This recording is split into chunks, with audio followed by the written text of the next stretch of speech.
మీకు ఈ ట్రిక్ తెలుసా? మీకు ఒక సర్కిల్ అంటూ ఉంటుంది.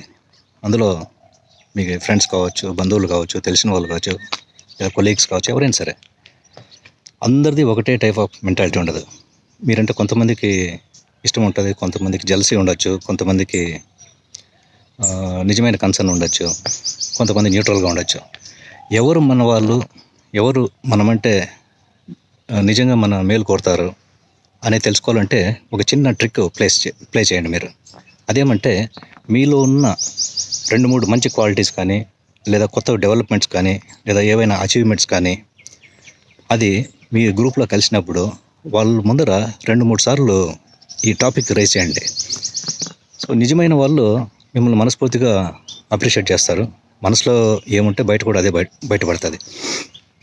న్యూట్రల్గా ఉన్న వాళ్ళు కంగ్రాచులేషన్స్ చెప్పి ఊరుకుంటారు. కానీ ఈ అసూయ, మీరంటే సరిపోని వాళ్ళు బయటికి బాగున్నా కానీ లోపల అసూయ ఉన్న వాళ్ళు మీకు కంగ్రాచులేషన్స్ చెప్పి తర్వాత మెల్లగా మీ నుంచి దూరం అయిపోతారు. ఎందుకంటే మీ మీద అసూయ అనేది డెవలప్ అవుతుంది. సో ఈ విధంగా మీరు మీ అంతకు మీరు వాళ్ళని దూరం పెట్టకుండా వాళ్ళంతకు వాళ్ళు మీ నుంచి దూరం అయిపోతారు. సో మీకు ఎఫర్ట్ ఉండదు, చెడ్డ పేరు ఉండదు, హాట్ ఫీలింగ్స్ ఉండవు. సో ఎలా ఉంది ట్రిక్? కావాలంటే టెస్ట్ చేయంటే ఒకసారి ప్లే చేయండి.